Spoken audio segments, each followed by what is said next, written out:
Good morning! We are going to talk all things hormone replacement today. I'm so excited to have my functional practitioner here. This is Dr. Warden Willie.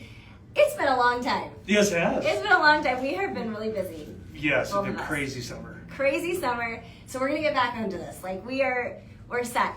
But we are going to kind of be breaking down hormone replacement therapy, the pros, the cons. If you have questions, you can ask them. Cons? Oh, never mind. Okay, go ahead. Listen, there's a lot of people out there that give me a lot of about it. So we're going to be talking about it. We were going to give you some things to leave here with that you can go ask a practitioner about if you're not getting help. So let's just we're going to make it really easy for them today. Okay? Let's do it. So let's start with, I just want to make sure if you have questions at all during this live, you can drop them there. I will do my best to answer. Not me. I'll have Dr. She better tell you. He's going to be answering. You can't see it. I know. I'm having a hard time seeing out on my glasses. Okay, so let's do this. Let's do a brief introduction of you. Okay. There you go. I'm a functional medicine practitioner. Been doing it for almost 30 years. One of the original guys with the American Board of Holistic Medicine back in the late 90s. Hormones are something I think are just absolutely incredible. They're so underutilized in medicine and in overall health, quality of life. And then when the Women's Health Initiative was published in 2002, those people should be criminally charged because of the millions of women that suffered because they didn't get hormone replacement because they were afraid of breast cancer, which now has been completely debunked. Unfortunately, we can't retrospectively go back and help all those women, but it's never too late. So that's kind of my background in hormones. Been doing it for years. All types of hormones, not just the sex hormones, but thyroid hormones, brain hormones, gut hormones, fat hormones, pancreatic hormones. If it's a hormone, I like it. I love that. Well, and you said a lot. We're going to be debunking the breast cancer stuff because there are still women that comment on every one of my posts that I am going to get breast cancer because I'm using hormone therapy. So we're going to talk about that, which I'm glad you brought that up. And also, you guys, this is the one that got me into good shape. So I credit him for everything.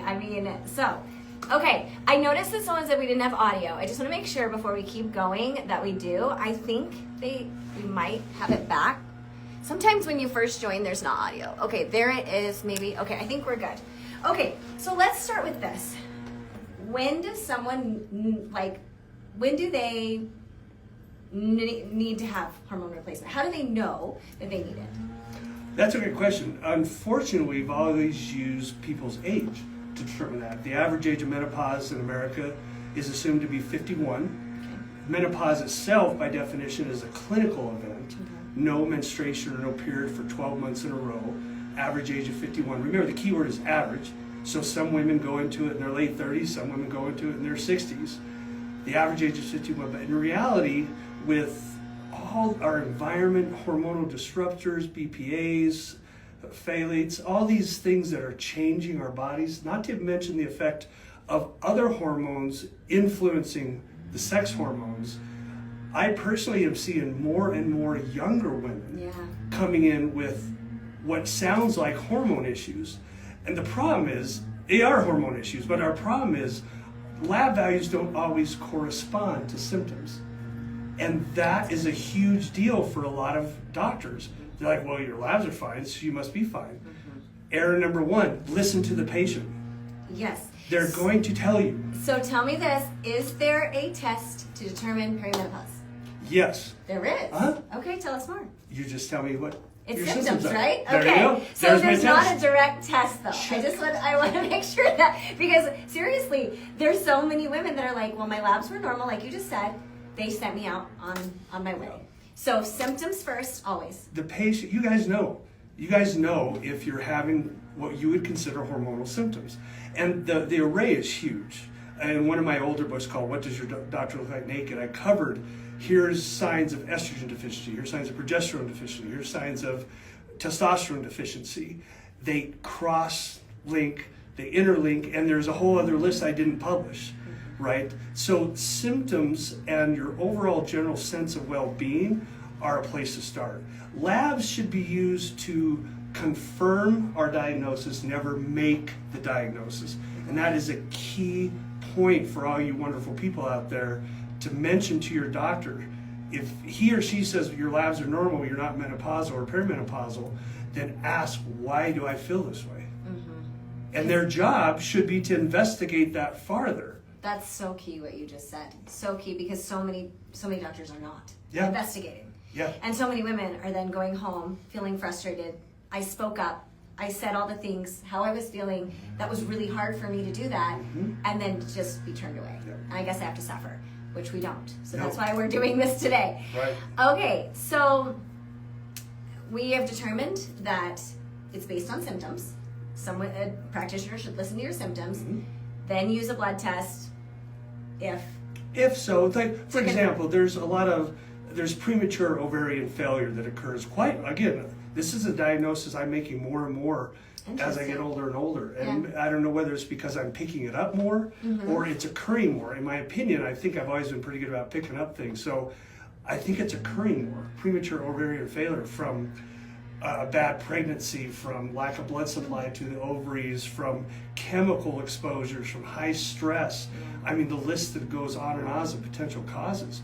In my world, especially when you look at, and let me back up a little, go back to our average age of 51, the wonderful OB-GYNs in the world kind of dictate all that's women, albeit they're surgeons. They're not endocrinologists. They really mark up your menopausal state to that clinical fact of no menstruation for 12 months. In my experience, the hormones actually start changing 15 years earlier. Really? 15 years earlier. And if you think about it, kind of think about something here. This is kind of make you chuckle. If you're 34 years old and 9 months and get pregnant, that's a normal pregnancy. But if you're 35 years old and 3 months, that's a high-risk pregnancy. That's crazy. That doesn't even make sense. Well, that to me tells me, what's the difference? Right. It's not just a few months, it's something hormonal. Something hormonal. Something hormonal. That's interesting. And personally, if I can catch a woman at age 35, she's having perimenopausal symptoms, and we treat her, now what we've done is we've avoided a whole list of issues in the next 10, 15 years. Especially a big one, always talks about. We joke in my world, when you go to college, you get the freshman 15. Yeah. When you hit menopause, you get the menopausal 40. Yeah. If you want to avoid that, get on hormones earlier. That's so true. And I know a lot of my followers, they're struggling with weight gain. That's a huge thing. And even hormone replacement doesn't always solve that. So I do want to talk about that. So remind me, let's go back to that for a minute. I did have someone just kind of like a good segue. She said she went to her practitioner, they put her on birth control, she had horrible side effects. Are there other forms of hormone replacement? So can we break down, let's start with, because I think a lot of women in general, we don't know what our options are. Yeah. So if someone was, let's say I came into you and you were to break down all the different forms of hormone replacement that you would offer, can you do that for them? How much time do we have? Let's do it like a kindergarten level. Okay, I can do it. Good. So, yes, birth control, all of them, they're artificial hormones. Right there, it should throw us some red flags. Artificial hormones. A lot of the progestins, and that's an important distinguish. If you hear someone talk about progesterone, that's God-made, that's bioidentical. If they say progestin, that's man-made. Progestins, a lot of them, especially in birth control, are actually derived from testosterone. I didn't know that. And they can have androgenic side effects like hair, hirsutism, deepening of the voice, and they can have anti-androgenic side effects like lowering sex drive. That's a big one in birth control, especially a lot of the real popular birth controls. Women, sex drive goes, and that's because that's artificial progestin. So birth control is not hormone replacement. It's birth control, right? Did we hear that? I'm going to pull this a little closer because we've got construction going on, and I worry. Of course, we laugh. This parking lot behind us is usually quiet all the time, except when we decided to do this. I know, and I'm like, I hope that you guys can hear us. Okay. So birth control is not a great Birth control is not hormone replacement. No. Might it take care of some of the symptoms like hot flashes and some night sweats? Yeah. But if I cut my finger, I can put a Band-Aid over it. Did that fix the cut? No, it just hit it. And guess what happens to Band-Aids? They fall off. Right. And there's my cut again. Right. Well, and it's crazy how that's like the first thing that is offered to so many women. Yeah. Let me make sure before I move on to the next thing that Birth control pills. Yeah, another story about birth control. Then they got on pellets. So we've talked about birth control. Okay. Let's go to the next one. Okay. Yes. So what I would encourage everyone to look into are called bioidentical hormones. They're derived from wild yams, usually. Their natural structure, if you look at their organic chemistry structure, compared to what your ovaries made or your adrenal glands made versus what is derived from this wild yam, they're identical. The body can't tell a difference. So those are where you want to start, bioidentical hormones. Okay. The delivery system then is multifaceted. 8 to 9 different delivery systems to get it to people. And they are in no particular order. I will tell you the order of popularity. Younger women, pellets. Pellets have been around since 1939. They're not new. I didn't know that. 1939 pellets were developed. Okay. They're just tiny compressed, pure hormones compressed under humidity and pressure. Then we make a tiny little incision in the upper outer cheek and go down through the skin and put it in the fatty layer. Nothing personal. Everyone has fat on their butt. I am not making a comment on your butt fat. I'm just saying that's where we put the pellets. We all have it. It's normal. All have it. Even the women with Ozempic butt, they just don't have much. That's right. So we put these pellets under the skin and they dissolve over 3 to 6 months. Primarily E2, estradiol, and testosterone. And then what we usually do is have them take an oral progesterone, right? Okay. Natural hormone again. Topical creams and gels are probably next in popularity. There's oral versions, there's injectable versions, there's troche or little like candies you let dissolve under your tongue. There's nasal sprays, there's vaginal preparations, and there's even a rectal suppository you can do. Absorption down there is really good. That would not You want be me to my write you a choice. script? That would not be my choice. I won't be writing you a script. No, right. No, okay. But that just gives you an idea. That's how we can deliver hormones and how we decide That is which really one is crazy. Oh yeah, there's so many ways. The way we decide what's best for each individual woman is based on that woman's needs. If she's a traveler, a businesswoman, or just someone who openly admits she doesn't brush her teeth every night because she's non-compliant, pellets, right? If they're a younger woman with children, prepubescent children at home, I usually don't suggest the creams because a 9-year-old girl that gets into mama's hormones cream is going to hit puberty. Yeah, the transfer. Right there. So finding the right delivery system per individual is the way to do it. Now, that being said, efficacy or how they work are very similar across the board. Oh, that's interesting. It really depends on what is the preference of the woman I'm talking to. What would you prefer? So more like lifestyle, you kind of take all that into All of that should be accounted for. And then it's okay to mix and match. For example, like we do the estrogen testosterone pellets and we do an oral progesterone. You could do an injectable testosterone, an oral estrogen, and a topical progesterone. I mean, you can play with this. We can really, and that's what's so cool about this type of medicine, is we truly try to individualize it to the person. Yeah. Because it's got to work, and not just short term, it's got to work long term. So how can we help do that? So can someone, let's say that I did the patch, for example, and maybe like the pellets, and whatever. Mm-hmm. How long can I stay on that? Until the good Lord calls you home. I'm glad you said that because so many women are confused how long they can stay on it. Mm-hmm. They think that maybe you just stay until menopause and then you just get off. But it's not that because there's so many other benefits, right? So let's talk about some of the benefits. Well, let me ask you a question first. Do you change the oil in your car? I don't, but my husband does. I don't quite know how That to do works. That. Thanks for blowing my analogy. Yes, that's yes, what I do. You change the oil in your car. Why not change your own oil? Yeah, yeah. I don't get, and yes, I understand some early, not very well, expert opinions, not even studies, experts' opinions on women shouldn't be on hormone replacement more than 5 years, postmenopausal, all this stuff, but none of that's really come to fruition. Mm-hmm. And even the American College of Menopause has said hormone replacement therapy can drastically improve a woman's quality of life. Mm-hmm. They're not even mentioning cancer anymore because that's been debunked too. Yeah. So I lost your question. How long? How long? Oh yeah, until you're out of here. Yeah. Why stay out? To me, you can't control when you die. Yeah. You can't control your quality of life. 100%. And So why would you sit and just suffer, right? Shoot for quality of life. And there's benefits with your brain, right? Cognition, inflammation. I mean, there's like so many benefits, right? So Not many. just once you balance your hormones. I mean, you start feeling like you're way younger too. Yeah. Like, I mean, the clarity just in my brain from just getting on hormone replacement, that was one of the first things I noticed. Yeah. Because I would look at my neighbors and I'd be like, I don't know your name. Like, it got bad. I remember coming into you and I'm like, I feel like early onset dementia.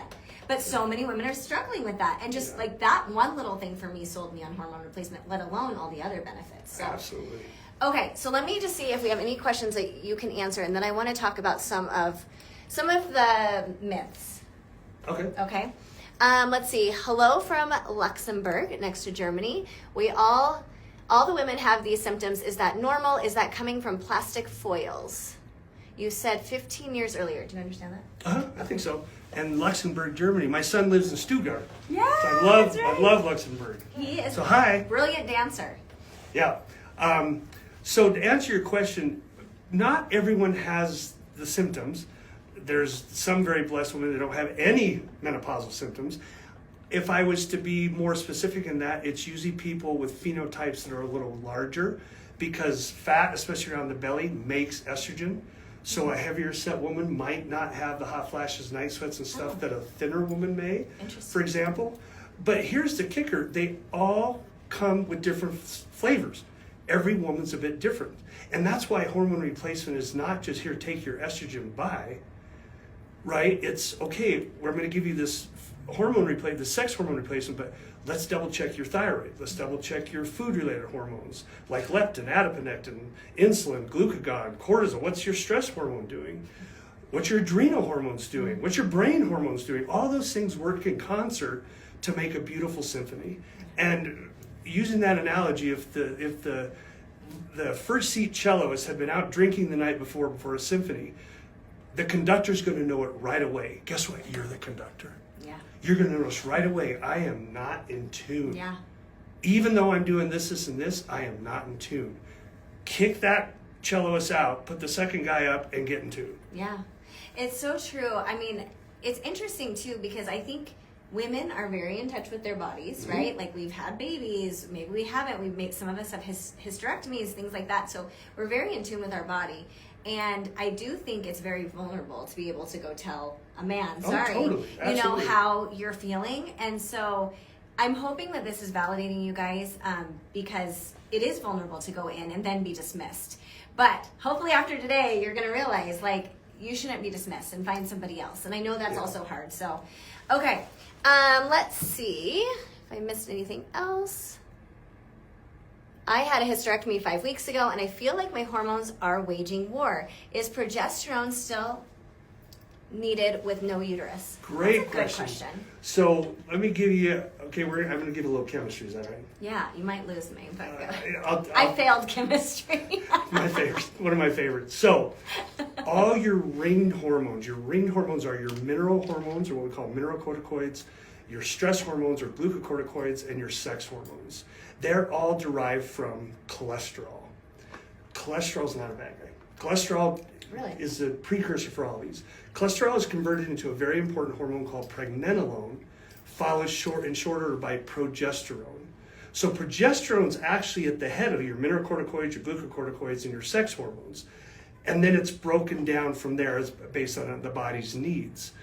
Progesterone has always been thought just to be for pregnancy, hence the name. Progestation, progesterone, same word, right? Interesting. Support the pregnancy. Okay.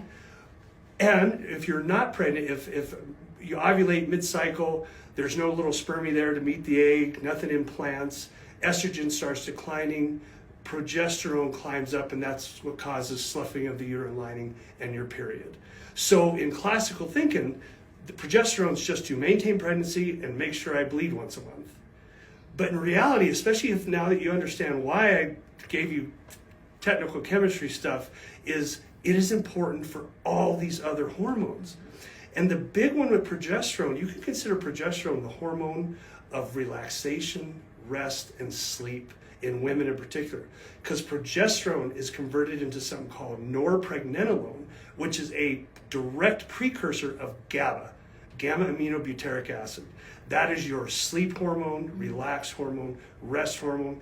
That's the hormone that if you drink alcohol is stimulated. That's why you have a nice quiet buzz, right? hopefully quiet.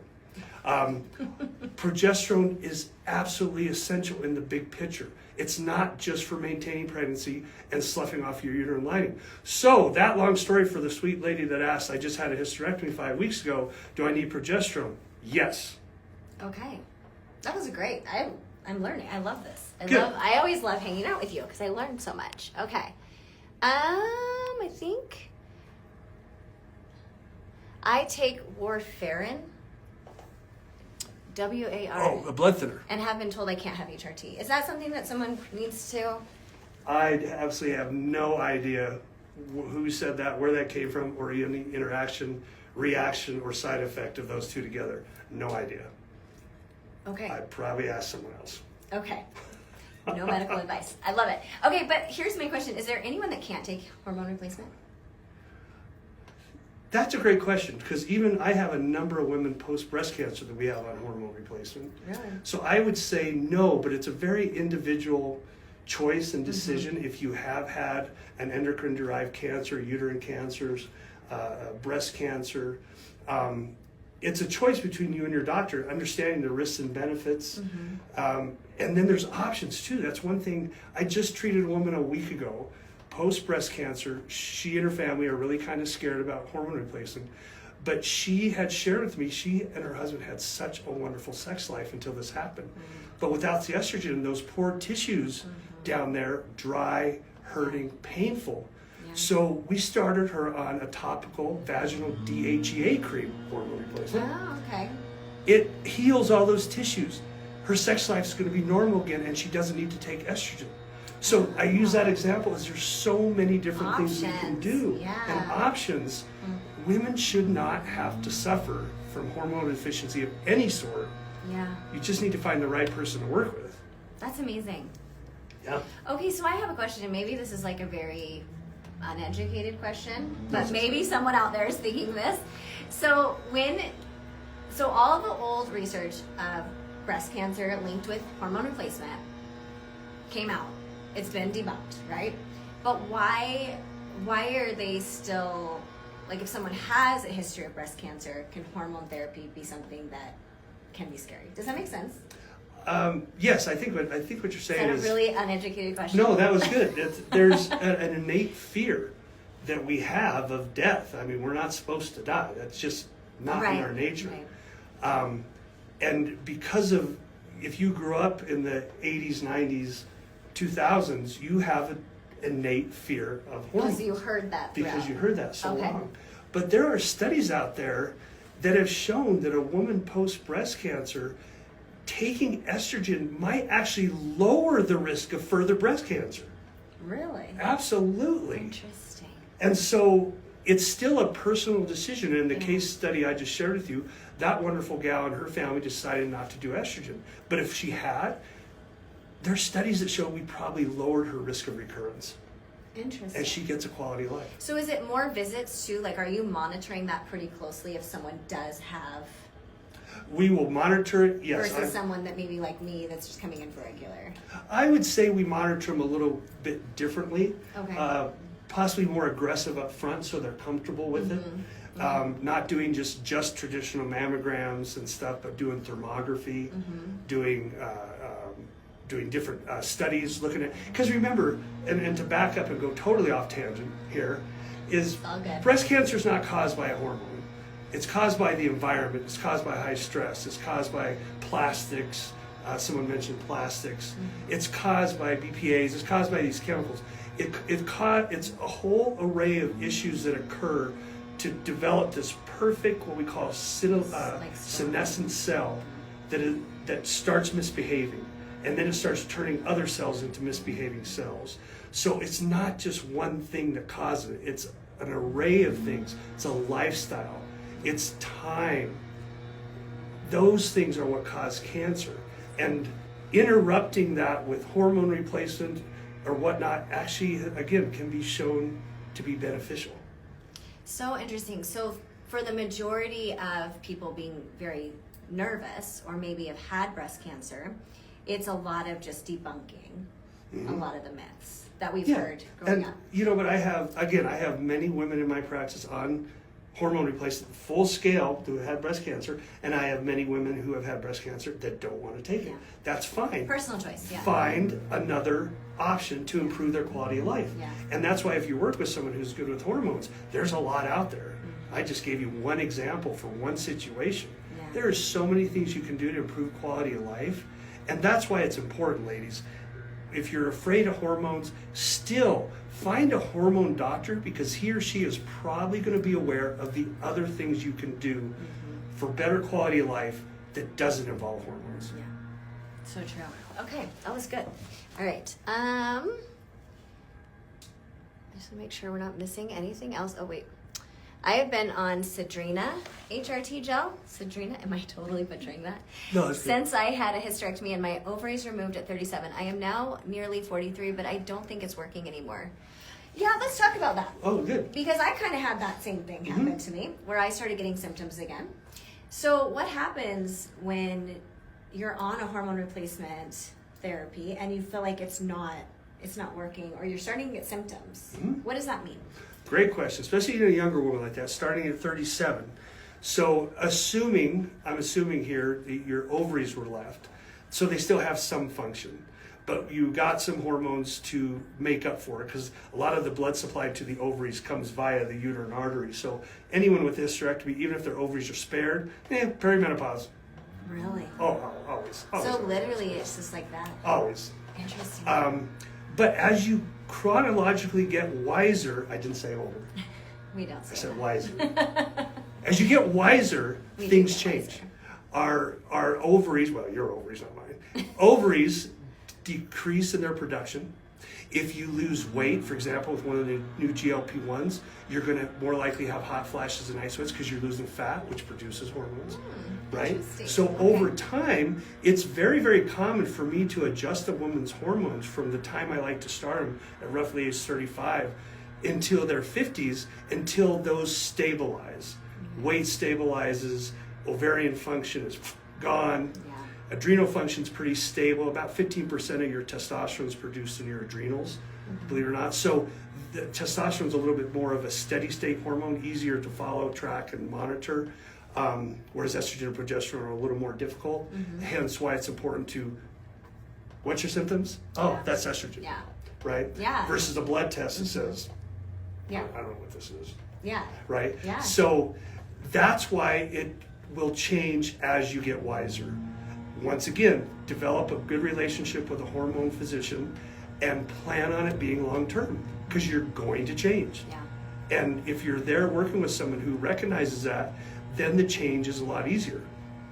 So that's what's going on with you, girl. Well, and I was going to say, like, even when I started hormone replacement therapy, we had to tweak a little bit. Oh, yeah. I feel like it took a good 3 months, I felt like, for it to work. Because I do get a lot of DMs of women are like, I started hormone replacement, like, a week ago, 2 weeks ago, a month ago, and it's not working. But I always say, like, give it time. Yeah. And make sure you're voicing, like you're saying, to your practitioner, because your voice is so important with all of this. You're exactly. When I did residency at the Mayo Clinic, my preceptor had been practicing medicine for 50 years. And one of the first things he said to me, he said, Warren, listen to the patient. They will tell you what's wrong. Your job is then to put a diagnosis on it and treat it. Yeah. And that is the most important thing. Just you Listen. need to be honest, bold, and out front and forward with your practitioner. This is what's going on. I don't give up what my labs show. Yeah.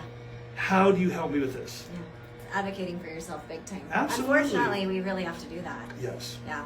And honestly, just to have someone to listen to us seriously makes a huge difference. Yes. If you're a doctor, if you're talking and he or she's on a computer, next. Yeah. Like that listening is huge, because so many people are suffering, in silence, and they're not saying anything. I mean, I think of my mom, who, that generation, they didn't talk about it. I can't even imagine. No, it was quite taboo. Okay, let's see. Just to say sex hormones made everyone was blush. Like, ooh, yeah, you don't do that, right? She said, I don't know if that has anything to do with that. Excuse me. You're fine. Oh! Someone wants to know, well, I was going to get there with your telehealth. We'll get there. We're going to get to the telehealth thing. They want to work with you.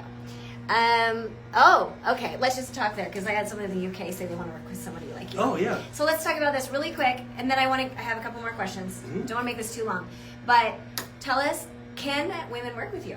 Yes. Because I get that a lot. We are in southeast Idaho. If anybody wants to make a trip to Idaho, there's a ton of stuff to do here. Oh yeah. And great. yes, we're a little redneck, but we're nice. We are nice. We do have that We're going. very nice, yeah. But yes, I have a website that you get this information on. We're restructuring it right now, as we always seem to be doing. I know. And then I am starting to work with a telemedicine, telehealth group that actually has international abilities. I do not know how that works. I don't understand it. I'm not. My license is not in the UK, but somehow they do it through Where UK you can doctors. work with. Where I can, like, Which is amazing. the way I think it is I'm a consultant to a UK board certified physician, Oh, okay. and then he treats the woman. So you're helping them. Okay. Treat them. through Yeah, the that's what I'm process. kind of picturing the way it's Okay. going to go. But I'm just learning about that. And how, when could people maybe see this happening? Oh, you know what? I have a meeting with them this afternoon, and I really hope to have something established by the 1st of October. So that's amazing. So, Okay. yeah. And I'm going to make sure when I post this that I'm going to have a trigger word. I haven't figured it out yet. Just make sure. You just check my page for it. And I'll send you all this information. And maybe there's a way they can kind of keep up with that so they know Absolutely. when you're live. Yeah. Okay, so we'll definitely, and then I'm going to send out a newsletter. We'll have all this And information. I'll keep you informed. Yeah, so then I Sure. can let Yeah, you guys know. Because absolutely. I get a lot of DMs asking to work with you. So that'll be awesome. That'd be fun. I love Okay. it. I had something that I was going to ask you, and now it's gone. Turn up that's your how hormones. I roll. I swear, lately I talk and I'm like, what did I just say? What's the word? You know what that makes you? What? Normal. Normal. Okay. You're good. normal, girl. We're all normal together. Yes. Okay. Good. Let's see. Oh, that's an interesting question. So this lady has had sporadic periods for 4 years, and now she's only had one period so far this year. What should I do? So one thing I just want to clear up. If you're in perimenopause, you can still have regular periods. Absolutely. Yeah, I still have regular periods. So that's very normal, but then as you age, right, it kind of starts getting more sporadic. And then when you officially do not have a period for a year, you're in menopause. That's the official definition. Okay, so really, you can get on hormone replacement right now. There's really, what should she be doing? She wants to know. She's 41, so she's young. And what I would do is make sure there's nothing ominous going on. That history, I wouldn't necessarily do a pelvic ultrasound, but it had been going on longer. I might just preliminary do a pelvic ultrasound to make sure the uterine lining didn't have an issue. But putting you on progesterone, cyclic progesterone, so maybe 14 days a week with a low dose estrogen and testosterone, very, very likely at your young age to absolutely balance it out, and you'll have just regular periods like clockwork until you get to that wisdom stage. I'm so good about not saying You are doing good. Wisdom stage where now you have to make adjustments. Yeah. And that's not a birth control. That's just not wanna make birth sure. control. Okay. No, and hey, that's a very good point. When you optimize hormones with bioidentical hormones, you are a fertility machine. Oh, It's not birth control. interesting. Yes. So that we is can then very be having important to babies. know. I'm on hormone control. I don't have to worry about it. Oh gosh, girl. No, that's crazy. Fertility machine. Interesting. When you get those Okay. hormones balanced, things work. Okay. So Good that's to know, ladies. My usual suggestion is barrier contraception, not other hormonal contraception if you're on bioidentical hormone replacement for quality of life. IUDs, copper IUDs, condoms, that kind of stuff tends to be the best. Because again, if you add more hormones on board, Yeah. It's a mess, goes right? everywhere. Yeah. Okay. Okay, let me see if we have any more questions, and then I want you to show them your chart too. I don't want to forget that. Where can I find all this information? What tests are needed? I have high cholesterol and belly fat. I am postmenopausal, but I am on cream estrogen. Do I need progesterone with it? yes, none of the hormones should run around by themselves. You need a balance. Explain And that. brings Explain it- that. Yeah, with the chart. Matter of fact, Yeah. this is a chart I made years and years ago just to kind of help people understand. And you're not going to be able to really see it, Hold it but for a minute. these are the symptoms they have. And then I've marked, is it estrogen, progesterone, testosterone, thyroid hormone, or cortisol? And you can see the arrows. It can go either direction, both directions, neither direction, or not be involved. In other words, there's so many variables involved that having an experienced practitioner work with you, and again, once again, and reiterating, you being very open and honest with what's going on, we're going to be able to dial that in better. Yeah, and they all just go together. So just being on one thing isn't always the answer. It's not the answer, because something's going to go awry. You can't just be on estrogen alone and not have the benefits of testosterone, progesterone, DHEA, androgen diet. I mean, there's so many things you can do. Just hormones should not run by themselves. They just start wreaking havoc. Interesting. Because there's a lot of women that are just on one. They're just on one because what are they doing? They're bandaging their hot flashes and night sweats. Yeah. And not paying attention to everything else. Or the anxiety or whatever, Interesting. So I have a question about hormone replacement and belly fat weight gain, because we get a lot of this. Mm-hmm. Is that enough to solve everything? Because I feel like it's not, but I would love to hear it. No, you obviously know more than me. It is not. Good question. I did a lecture in Chicago a couple years ago, and the title was The Role of Sex Hormones in Weight Management. And what estrogen deficiency does, it doesn't necessarily put scale weight on you, it changes your shape. Mm-hmm. So you go from an hourglass to more like blocky, like a pine tree, long pine tree, right? That is what lack of estrogen does. So putting estrogen back in proportion with the other hormones, you'll gain more of your hourglass shape back. But other hormones are involved with belly fat at that age. Cortisol, your thyroid, insulin, being insulin resistant, being leptin resistant, being GLP-1 resistant. All these things cause that extra weight. So back to that full symphony. The symphony of hormone replacement is not just sex hormones or thyroid hormones or gut hormones or brain hormones. It's everything. And so that's how we help people, women in particular, not gain the weight through menopause and lose the weight if they already have. Is you got to look at everything. The sex hormones are one of your bases. They're the bottom of the pyramid as you work up. You need those balanced and solid for everything else to be optimized. So it's, as you wisely noted, it's not just that. Yeah. Well, and I think it's always interesting. There's a lot of things on social media. I know you're not super on social media, but there's a lot of women that, it's funny because we want to judge other women for their choices, which I think, one, you don't do that. We all are different and we all have, it's our bodies, right? But like judging for people going on a GLP-1, like microdosing that for a weight loss, things like that. And they're just like, keep working out, keep eating all the things, but they're not putting any of this into perspective of what actually could be causing the weight gain. Like, ladies, I was a D1 athlete. I was doing everything. Was I not? Oh, you were. And I kept gaining body fat. Like, muscle was going away. And I finally came to him and I was like, this is not working. Like, I can't do this. And it was my cortisol. My thyroid was off, things like that. So make sure they're checking that because those play a big role. Yep. Yeah. You can do all the things, but it will catch up. Oh, it does catch up. It does catch up. I always laugh when people are like in their 30s, and they're like, you don't need that. I was like, okay, you just wait till you're a little older. Are you ever too old to start HRT? No. In my opinion, no. 2 weeks ago, 78-year-old. I started one. Her quality of her life expectancy is probably 20 years still. She still skis at Pebble. That's amazing. But she doesn't feel that well. Yeah. So we started on hormones and she will do wonderful. That's amazing. So I have no problem with that. There are some studies or some expert opinions that say they're a higher risk for breast cancer. But again, estrogen doesn't cause breast cancer. So yes, no age limit. So no age limit. Nope. Okay. And then someone just said, kind of what we just talked about, when will I start losing weight after starting on BHRT? Or will I never lose it? And I think, right, there's some other things. Like we just talked about, the cortisol, the thyroid, but there's other things you can be doing to help with that. Yep. Because you've also got visceral fat. You've got all sorts of stuff going in with that, right? Yep, exactly. Yeah. Fat loss, especially when we get into our menopausal age, ladies, our 40s, 50s, 60s, it's a lot more than calories in to calories out.